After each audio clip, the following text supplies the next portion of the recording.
ए साथीहरू पर्खाइको बिगडा चाहिँ अब खत्तम भयो। यो चाहिँ के हो भन्दाखेरि चाहिँ यो म घरमा गएर देखाउँछु के रहेछ। त्यहाँबाट म यसको टेस्टिङको लागि पनि जान्छु नि त आज। के हो साथीहरू अघिको यो चाहिँ के हो भन्दाखेरि चाहिँ एयरपोर्ट हो नि त। यो चाहिँ मलाई चाहिएको थियो नि त।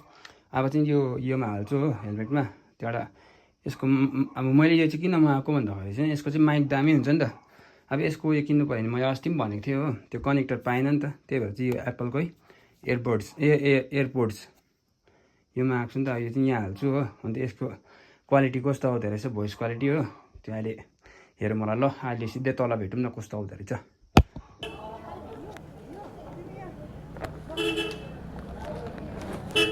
जो ल है साथीहरू मेरो चाहिँ काम सक्यो यहाँको। मैले खासै माथिबाट बनाउँदै आएको थिएँ तर भएन क्या, त्यो भिडियो भएन।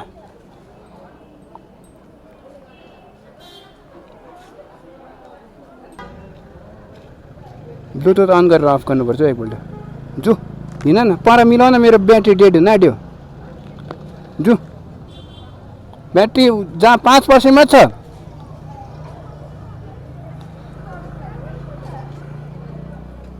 हामी हेरौँ है 5%ले कतिसम्म पुग्दो रहेछ।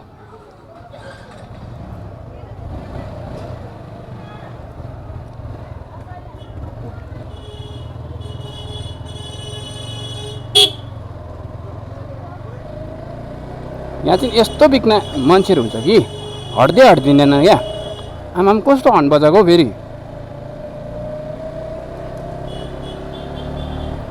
म त आएको टाइम बजाइन हो यसरी आउँछ।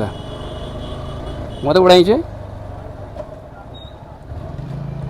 यसरी रोकिदिन्छ क्याच 5% मात्र छ। म घर पुग्नुपर्छ 5%मा। ए जल्दी गरो।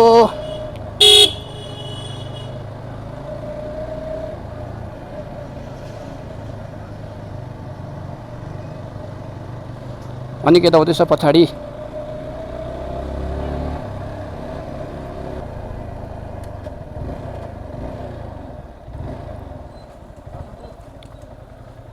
यहीँ धुन्छ होइन, यहीँ धुन्छ हौ।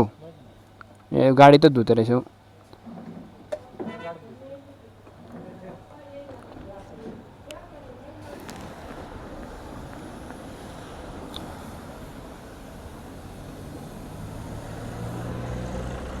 ल त्यसो म जान्छु ल।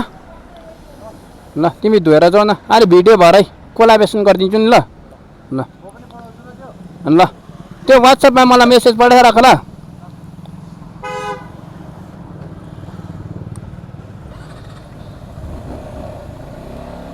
भ्यायो भने जाउँ न ल भोलितिर।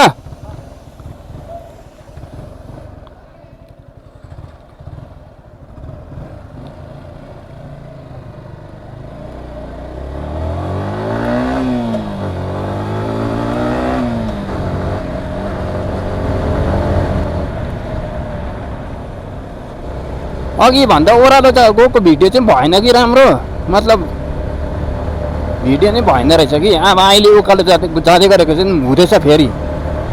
मतलब होइन यो माइकको छेउमा एउटा सेन्सर रहेछ कि त्यो मतलब गालाले थिचिँदो रहेछ नि त। अन्त पो उयो हुँदो रहेछ त। ए बुझेँ मैले अहिले, बुझेँ मैले बुझ गइलम।